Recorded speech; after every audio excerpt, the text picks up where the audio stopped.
सहारनपुर उद्योग व्यापार प्रतिनिधि मंडल के प्रांतीय अध्यक्ष और प्रदेशीय कार्यालय के प्रभारी का सहारनपुर व्यापार भवन में पूरे नगर व जिले भर के व्यापारियों ने किया स्वागत। सहारनपुर उद्योग व्यापार प्रतिनिधि मंडल के त्रैवार्षिक चुनाव प्रांतीय सदस्यता अभियान के अंतर्गत प्रांतीय अध्यक्ष का जनपद का दौरा व्यापार भवन में किया गया। व्यापारियों और प्रेस को संबोधित करते हुए प्रदेश व्यापारी सदस्यता अभियान की प्रक्रिया में प्रदेश व्यापी दौरे के अंतर्गत प्रांतीय अध्यक्ष मुकुंद मिश्रा और प्रदेशीय कार्यालय के प्रभारी सुनील कुमार पांडे का सहारनपुर में पूरे नगर जिले भर के व्यापारियों ने स्वागत किया। इस अवसर पर स्थानीय रेलवे रोड व्यापार भवन पर जिले में नगर भर के व्यापारियों को संबोधित करते हुए कहा कि व्यापारी हितों व व्यापारी एकता के लिए व्यापार मंडल सबसे उपयोगी संगठन है और व्यापारियों के लिए यह एक सुरक्षा कवच का काम करता है। व्यापारी उत्पीड़न के विरोध में श्री श्याम बिहारी मिश्रा के नेतृत्व में व्यापार मंडल की सफलताओं का एक लंबा इतिहास है।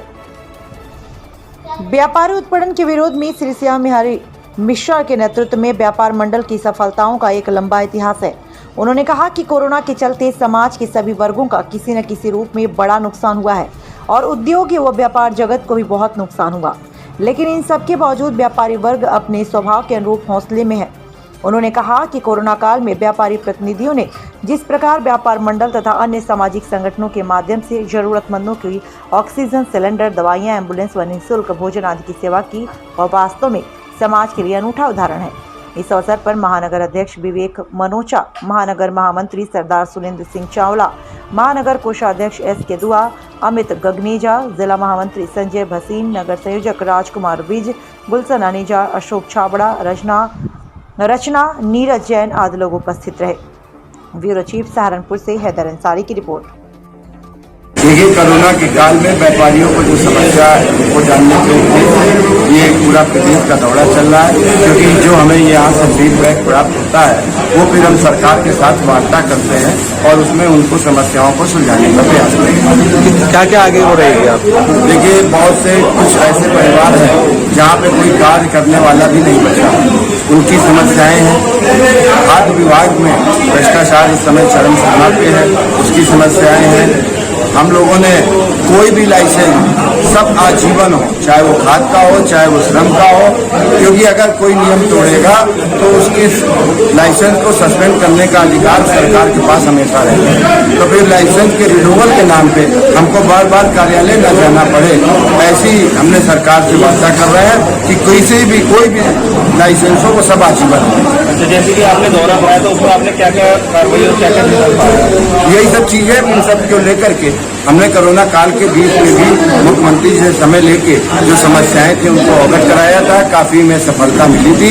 और यहाँ से जो दौरे के बाद जा करके ज्ञापन बना करके फिर मुख्यमंत्री जी से भेंट करने का कार्य करेंगे और अगर हमारी मांगे नहीं मानी गई तो प्रजातांत्रिक तरीके से जो हम लोगों का कार्य होता है वो फिर व्यापार मंडल उसी तेवर के साथ में कार्य करेगा। व्यापारियों की जो समस्या थी उनमें क्या क्या समस्या है? कुछ समस्या बताए ना, खाद्य विभाग का भ्रष्टाचार है, लाइसेंस का रिन्यूअल है। जैसे ही कोरोना चल रहा है तो इसके अंदर आप क्या क्या सावधानियां बरतेंगे अपने इलेक्शन में? नहीं, देखिए, हमारा इलेक्शन जून में था, लेकिन कोरोना के कारण हमने उसको तुरंत आगे बढ़ा दिया। हम लोगों ने, चूंकि संगठन का कार्य भी होना जरूरी है और हमें अपना जो कोरोना का प्रोटोकॉल है उसको भी मानना जरूरी है, तो इन दोनों का सामंजस्य रखेंगे। और व्यापार मंडल तो कोरोना के प्रति अवेयरनेस प्रोग्राम चला रहा है। हमने हर दुकानदार से, हर फैक्ट्री वालों से ये कहा है कि आप अपने यहाँ अपना और अपने कर्मचारियों का वैक्सीनेशन कराने के बाद ही कार्यालय अपने दुकान में प्रवेश करें, क्योंकि वैक्सीनेशन ही कोरोना का तोड़ है। इसलिए सारे वैक्सीनेशन हो, इसका मूवमेंट भी व्यापार मंडल चला रहा है। और अगर कहीं से भी कोई स्थिति ऐसी होगी कि कोरोना प्रभावी है तो हम अपने चुनाव को आगे बढ़ा देंगे, क्योंकि हम लोग एक देश के जिम्मेदार नागरिक पहले हैं और उसके बाद में। यदि आपने हमारे चैनल को सब्सक्राइब नहीं किया तो कर दीजिए और बेल आइकन को दबाना ना भूलें ताकि आपको हर खबर की अपडेट मिलती रहे।